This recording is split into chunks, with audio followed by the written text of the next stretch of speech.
రెండున్నర దశాబ్దాల క్రితం మూతపట్ట ఆదిలాబాద్ జిల్లా కేంద్రంలోని సిమెంట్ పరిశ్రమ పునరుద్ధరణపై నీళ్లు కమ్ముకుంటున్నాయి. సీసీఐని తెరిపించేందుకు మంత్రులు, ముఖ్యమంత్రులకు ఎన్నిసార్లు మొరపెట్టుకున్నా ఫలితం లేకుండా పోయింది. దాదాపు 25 ఏళ్లుగా చేస్తున్న పోరాటానికి అర్థం లేకుండా పోయిందని కార్మికులు లబోదిబోమంటున్నారు. ఇదిలా ఉంటే సీసీఐ ఆస్తులను అమ్మేందుకు టెండర్స్ పిలవడంతో మరోసారి ఉద్యమించేందుకు కార్మికులు సిద్ధమవుతున్నారు. ఆదిలాబాద్ జిల్లా వెనుకబాటును దృష్టిలో ఉంచుకొని ఇక్కడ నెలకొల్పిన Cement Corporation of India CCI factory ఎంతో మందికి ఉపాధినిచ్చింది. 2.5 దశాబ్దాల క్రితం ఉత్పత్తిని నిలిపివేయడంతో కార్మికులు రోడ్డున పడ్డారు. వేలాది కోట్ల రూపాయల విలువైన ఫ్యాక్టరీ శిథిలావస్థకు చేరుకుంది. సిబ్బంది కోసం నిర్మించిన క్వార్టర్స్ కూలిపోతున్నాయి. మూలన పడ్డ వాహనాలు తుప్పుపడుతున్నాయి. సంస్థకు చెందిన వందలాది ఎకరాల భూములు అన్యాక్రాంతమవుతున్నాయి.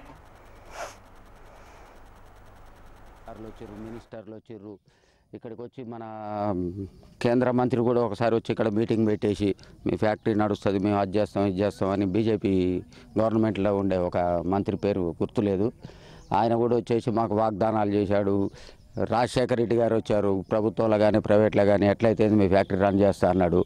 దురదృష్టవశాత్తు ఆయన వెళ్ళిపోవటం జరిగింది. అయితే తర్వాత ఇక ఈ రాజకీయ నాయకులు మన ఎంపీ సాబ్ గెలవటానికి ముందు గెలిచినాక ఒక 6 నెలల వరకు సీసీఐ నడిపిస్తా అని చాలా గొప్పగా చెప్పేశారు. కానీ శూన్యం, ఏం లేదు. చివరికి అట్లే కొట్లాడుకుంటా మా యూనియన్ పోరాటాలు చేసుకుంటా ఇక దీన్ని ఎంతో 2017 వరకు గుంజుకొచ్చారు. నడుస్తుంది అనుకుంటా. ఈ 2017లో క్లోజర్ చేసేసారు. క్లోజర్ చేసి ఎటు కాకుండా ఇప్పుడు మా పరిస్థితి అగమ్య గోచరం. మాకు వచ్చే సర్వీస్ పైసలు లేవు, మాకు ఏమీ లేవు.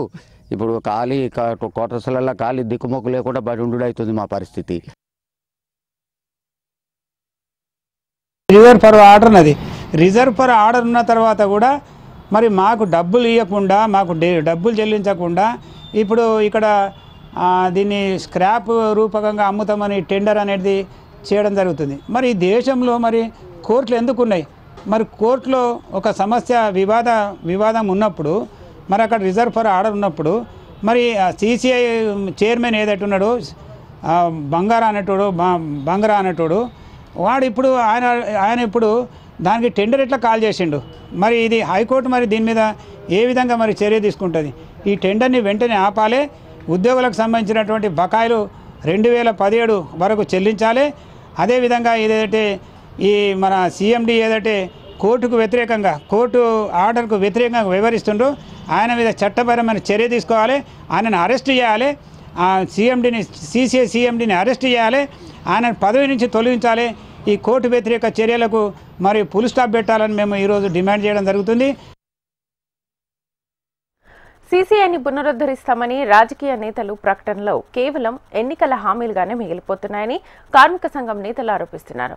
తాజాగా సీసీఐ ఆస్తుల అమ్మకానికి టెండర్లు ఆహ్వానించడంతో కార్మికుల్లో ఆందోళన మరింత ఎక్కువైంది. గతంలో సీసీఐ పరిశ్రమలో ఉద్యోగులు, కార్మికులు కలిపి దాదాపు 2000కు పైగానే పనిచేసేవారు. కార్మికుల కుటుంబాలు కంపెనీ క్వార్టర్స్లోనే నివసించేవారు. వారి పిల్లల కోసం ఫ్యాక్టరీ ఆధ్వర్యంలోనే స్కూల్ నడిచేది, ఆసుపత్రి ఉండేది. కంపెనీ మూతపడడంతో అన్ని సౌకర్యాలు కోల్పోయిన కార్మికులు, కుటుంబాలు రోడ్డున పడ్డాయి. పిల్లల చదువులు అర్ధాంతరంగా ఆగిపోయాయి. కార్మికులు ఉపాధి కోసం ఇతర ప్రాంతాలకు వలస వెళ్లిపోవాల్సి వచ్చింది. ఫ్యాక్టరీ మూసిన తర్వాత జీతం బకాయిలు కూడా అందలేదని, స్థానికంగా సిమెంట్ బస్తా ధర కూడా పెరిగిందని కార్మికులు వాపోతున్నారు. 2017లో మాకు హైకోర్టు మాకు వీఆర్ఎస్ఎస్ డిక్లేర్ చేసింది. అంటే మా కేసు కొట్టేసిన తర్వాత మాకు ఇంతవరకు కూడా డబ్బులు కానీ ఎక్రిషియా కానీ గ్రాడ్యుయేట్ కానీ మాకు ఇంతవరకు కూడా ఒక డబ్బులు రాలేదు. దీంట్లో డైరెక్ట్గా ఇండైరెక్ట్గా పర్మనెంట్ ఎంప్లాయీస్ దాదాపుగా 2000 మంది పైన పర్మనెంట్ ఎంప్లాయీస్, తర్వాత unofficial contract labours, lorry loaders కానీ, ప్యాకింగ్ ప్లాంట్ లేబర్స్ కానీ వాళ్ళు కలుపుకొని వాళ్ళకు 2000 మంది. అంటే దీనికి ఇండైరెక్ట్గా డైరెక్ట్గా అంటే దాదాపుగా ఒక 5000 మందికి ఉపాధి కల్పిస్తుండే. అయితే అప్పుడు ఇక్కడ సిమెంట్ ఫ్యాక్టరీ నడిచేటప్పుడు మన లోకల్ మార్కెటింగ్లో అప్పుడు దాదాపుగా 120, 130 ఇప్పుడున్న పరిస్థితుల్లో అప్పుడు రేటు ఉండే. ఇప్పుడున్న పరిస్థితుల్లో ఇక్కడ లోకల్గా సిమెంట్ ఫ్యాక్టరీ బంద్ అయింది కాబట్టి వాళ్ళు ఇష్టం వచ్చినట్టు రేట్లు పెంచుకొని మార్కెట్లో వాళ్ళు చెలాయిస్తున్నారు. అదే ఇక్కడ cement Corporation of India limited ఇక్కడ సీసీఐ నడిస్తే మాకు ఇక్కడ సిమెంట్ కూడా తక్కువ రేటు వచ్చేది. ఇక్కడ ఉత్పత్తిదారులకు కానీ వినియోగదారులకు కానీ తక్కువ రేటుకు దొరికేది. పోతే ఇప్పుడు ఉన్న కొంతమంది కార్మికులు వీఆర్ఎస్ తీసుకుని తమ స్వగ్రామాలకు వెళ్లిపోగా రాజకీయ నేతల ప్రకటనలతో ఫ్యాక్టరీ ఎప్పటికైనా తెరుచుకుంటుందని కొంతమంది కార్మికులు ఎదురుచూస్తున్నారు. ఫ్యాక్టరీ ఆస్తుల పరిరక్షణ కోసం కొంతమంది సెక్యూరిటీ సిబ్బంది మాత్రమే సీసీఐలో కనిపిస్తున్నారు. ఇటీవలి కాలంలో మంత్రి, ఎమ్మెల్యే ఫ్యాక్టరీని పరిశీలించి సీసీఐ అధికారులతో సమీక్ష నిర్వహించడంతో కార్మికుల్లో ఆశలు చిగురించాయి. అయితే అకస్మాత్తుగా సీసీఐ ఆస్తుల అమ్మకాలకు సంబంధించిన టెండర్లు కార్మికుల్లో ఆందోళనను రేకెత్తిస్తున్నాయి.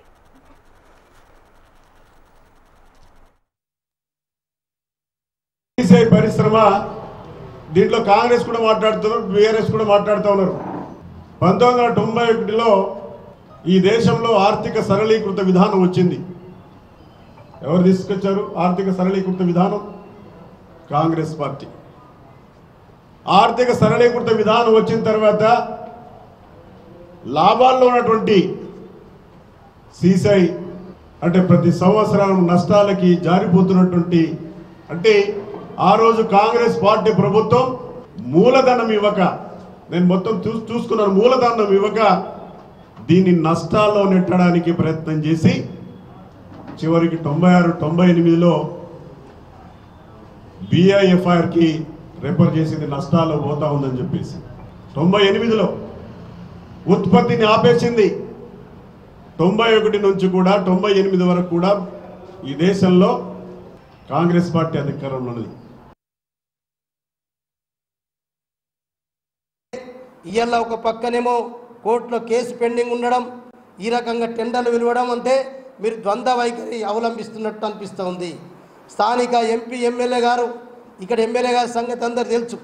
గతంలోనే శ్రీధర్ బాబుని తీసుకుపోయి చూయించి అప్పుడే ప్రైవేటు పారిశ్రామికవేత్తలు రావడం, చూడడం, దాని వెనుక ఉన్నటువంటి రహస్యం ఏందో అని మాకు అర్థమైంది.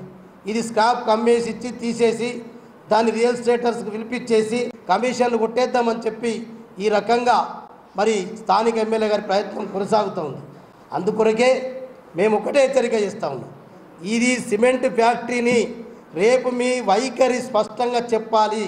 రేపు చెప్పకపోతే మేము అతి త్వరలో మరి అందరితో కలిసి ఒక రౌండ్ టేబుల్ సమావేశం ఏర్పాటు చేసి తప్పకుండా, ఎందుకంటే క్లియర్గా ఇచ్చారు 71 ఐటమ్ వారీగా టెండర్లు పిలిచారు. 71 ఐటమ్స్ ఉన్నాయి. దాంట్లో మీకు అందరికి కూడా మేము పంపిస్తాం.